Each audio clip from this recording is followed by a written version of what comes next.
দেখো আমি জানি যে তুমি এই মুহূর্তে খুব রেগে আছো, কষ্ট পাচ্ছ, কিন্তু একবার নিজের রাগটা ভুলে একটু বোঝার চেষ্টা করো যে তুমি তোমার বাবাকে কত বড় একটা টাফ সিচুয়েশনের মধ্যে ফেলে দিয়েছো। এভাবে ওনাকে অবিশ্বাস করছো, খারাপ খারাপ কথা বলছো না। আমি আমার বাবার সাথে কিভাবে কথা বলবো সেটা নিয়ে অ্যাটলিস্ট তোমার কাছে জ্ঞান শুনতে পারছি না। আয়ুষ, আমি জ্ঞান দিচ্ছি না, আমি তো শুধু আমার কারণে যে অশান্তিটা শুরু হয়েছে, যে মিসআন্ডারস্ট্যান্ডিংটা হয়েছে সেটা শেষ করতে চাইছি।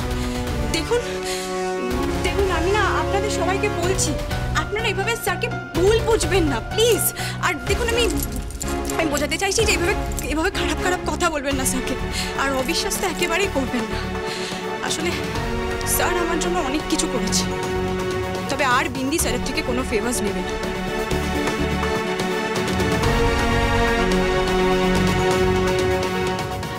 আয়ুষ, তুমি অন্তত আমার জন্য এভাবে নিজের বাবাকে ভুল বুঝো।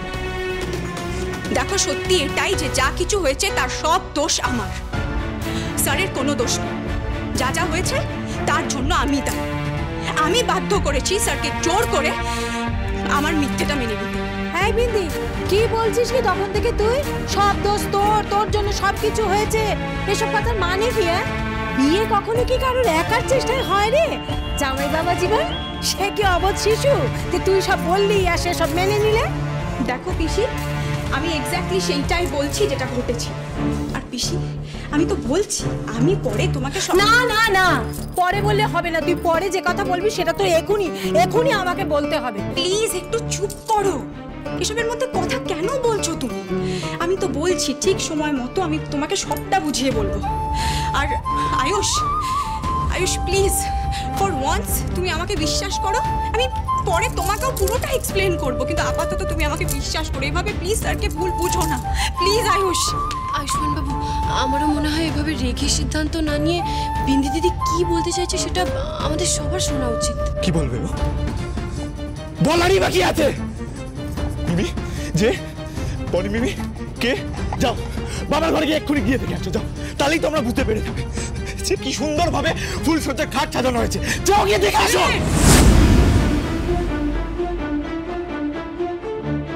এটাই তো দেখার বাকি ছিল, তাই না? তোমরা যা দেখার, যা শোনা, যা বোঝার শুনে আমি আর আমার মা এই বাড়ি থেকে এক্ষুনি বেরিয়ে চলে যাচ্ছি। না আয়ুষ, তুমি এই বাড়ি ছেড়ে কোথাও যাবে না, দরকার পড়লে আমি বেরিয়ে যাবো। তুমি যা চাও তাই হবে, আমি আজ রাতে এই বাড়িতে ফিরবো না। অন্তত তাহলে তো তুমি বুঝবে যে কেউ তোমার মাকে অসম্মান করছে না, বরং আমি তো ওনাকে শ্রদ্ধাই করি। বিন্দি কি চাইছিস তুই? হ্যাঁ, কোথায় যাচ্ছিস? প্লিজ আমাকে এবার আমার কথাটা প্লিজ বুঝে নিতে দাও। হ্যাঁ, শুনছেন আপনারা? হ্যাঁ, দেখলেন কি বললো? এই বাড়ি ছেড়ে ও বেরিয়ে যেতে রাজি। একে কি বলে বলুন তো? একে বলে ভালোবাসা। আর আপনারা এই সোনার টুকরো মেয়েটাকে তখন থেকে সবাই মিলে সমানে কথা শুনিয়ে যাচ্ছেন। আমার মেয়েটা এই রাতের বেলা এক কাপড়ে বেরিয়ে যাচ্ছে, ওকে আটকাবেন না, কিছু বলবেন না? ও তো এই বাড়ির বউ, এই বাড়ির সম্মান তো। হ্যাঁ, কিছু যায় আসে না আমাদের। আয়ুষ যেটা বলছে, যেটা করছে, আমরা সবাই আয়ুষকেই সাপোর্ট করি। আমি ভাবছি অন্য কথা দিদি। রিদ্ধি যদি সত্যি বিয়ে করে এনে থাকে তাহলে কিন্তু আজকে বা কালকে আমাদেরকে মেনে নিতেই হবে, এছাড়া কোনো উপায় নেই। আমি বুঝতে পারছি না তোর এখন এটা নিয়ে কথা বলছিস, অথচ একটা মেয়ে রাতের বেলা বাড়ি থেকে বেরিয়ে গেল সেটা নিয়ে কেউ ভাবছিস। বিন্দি বাবা, তুমি যদি ওই মেয়েটাকে আজকে আটকাও তাহলে আজ আমি আর মা এই বাড়ি ছেড়ে সারা জীবনের জন্য চলে যাব। ডিসিশনটা তোমার হাতে, সুতরাং যা করার ভেবে চিন্তা করো। ছি আয়ুষ, ছি, forget everything। তোমার মনুষ্যত্ব কোথায় গেল? এটা ভাবছো না একটা মেয়ে রাতের অন্ধকারে বাড়ি থেকে বেরিয়ে গেলে যদি কিছু হয়ে যায় কি তার দায় নেবে? আমি বুঝতে পারছি না, আমি কাউকে কিছু বোঝাতে পারছি না, কেউ কিছু বুঝছে না, আবার ভরসা করছে না।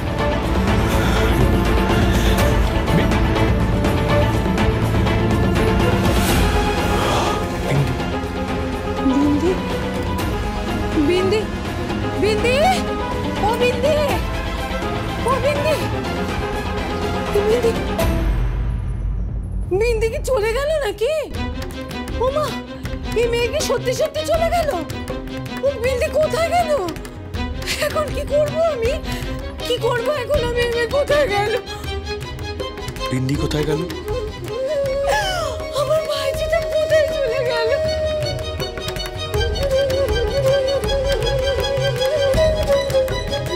স্যার একদম ঠিক বলে বিন্দি, তুই একটা অপদার্থ।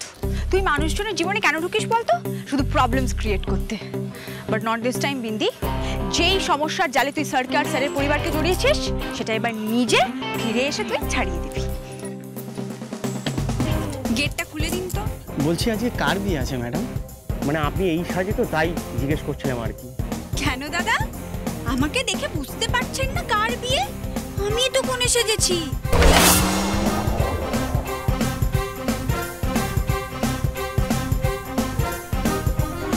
বলছি ম্যাডামের কি হলো রে? কি জানি, প্রচন্ড গরম পড়েছে তো, লু লেগেছে বোধহয় মাথায়। কেন যে তুই প্রত্যেকবার দেখে দেখে নিজের পায়ে কুড়োল মারিস কে জানে? কত কিছু বলা যেত।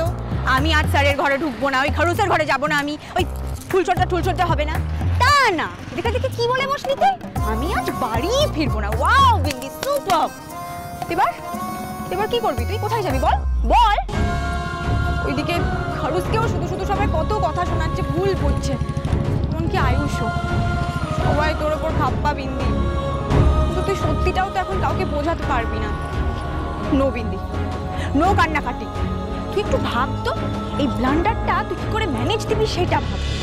এই বল, তুই কিসের জন্য অপেক্ষা করছো বলো তো? হ্যাঁ, ও আজকে বৌদির ফুলসজ্জা না? হ্যাঁ জানি, এগুলো জানি। ওই মালদার পাড়িটা এন্ট্রিনা মারলে না, আজকেই তোমার সঙ্গে বৌদির ফুলসজ্জা হতো।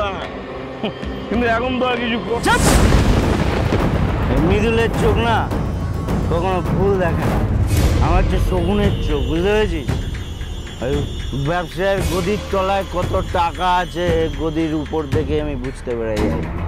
আমি 100% শিওর ওই বিয়েটা নিয়ে কোনো একটা ঘাপলা আছে। আঙ্কেল আন্টিরাও তো ফেরেনি যে ওখানে যাব। কি যে করবো আমি? যতক্ষণ না আমি নিজেকে নির্দোষ প্রমাণ করতে পারছি, আসল দোষীকে সামনে নিয়ে আসতে পারছি, ততক্ষণ আমি কোথায় যাব না। জগদ্ধাত্রী মায়ের মন্দিরেই থাকবো। রাইট, জগদ্ধাত্রী মন্দির। যেদিন আমি এটা বের করে ফেলবো না, সেদিন আমি বিন্দিকে তুলে নিয়ে আসবো, বুঝতে পেরেছিস? আর ততদিন আমরা এখানে দাঁড়িয়ে পাড়া দেবো। হ্যাঁ, তোদের খাতিরদারিতে কোনো ত্রুটি হবে না। ধর, এই জন্যই বল, এই জন্যই তুমি সবার সেরা। এরা বিন্দিও খুব শিগগিরই বুঝতে পেরে যাবে যে ও আমার বউ হবে। ওকে একবার বাড়ি থেকে বেরোতে দে না, তারপর দেখবি ওকে আমি হাফিস করে দেবো, বুঝতে পেরেছিস?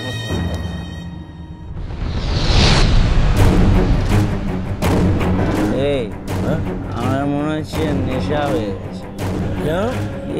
বিন্দি মনে হচ্ছে বউয়ের সাজে আমার দিকে এগিয়ে আসছে। ওই যে দেখ,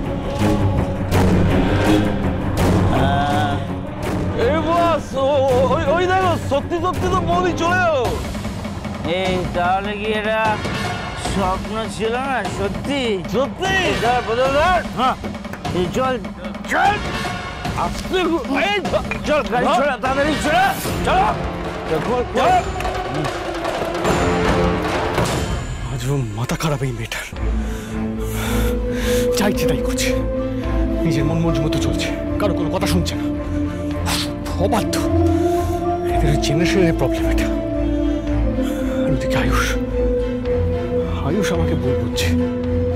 নিজের বাবাকে 21 বছর ধরে দেখছে, অথচ এখন অব্দি চিনতে পারলো না। আমার ডেডিকেশন, আমার ভালোবাসাকে প্রশ্ন করছে। কি করে ছেলেটা নিজের বাবাকে বুঝতে পারলো না, এখন আমি জানি না। আর ওদিকে এই মেয়েটা কান্নাকাটি করছে। হ্যাঁ, আমি তো প্রথমে ওকে কলেজ থেকে বের করে দিয়েছিলাম, কিন্তু তারপরে ওরকম অবস্থা দেখেছি, মেয়েটা পড়াশোনা করতে পারবে না। এটা ভেবে আমার খারাপ লাগে, ওকে সাপোর্ট করলাম।